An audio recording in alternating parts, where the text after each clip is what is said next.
weighing in against the grease.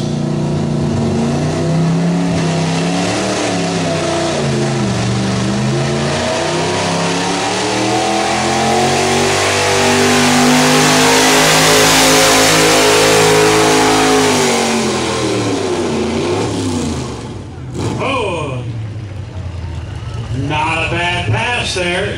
The gasser's losing a lot of the torque compared to the diesels. All right, the rundown for our local diesel truck class. Number 1 went to Cole Faber.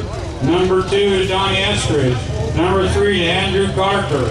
Number 4 to Sean Christie. Number 5 to Mark Mell. And number 6 to Garrett Stewart. That's the rundown for 8,000-pound local diesel truck classes. That was the class we saw here before our gas diesel mix.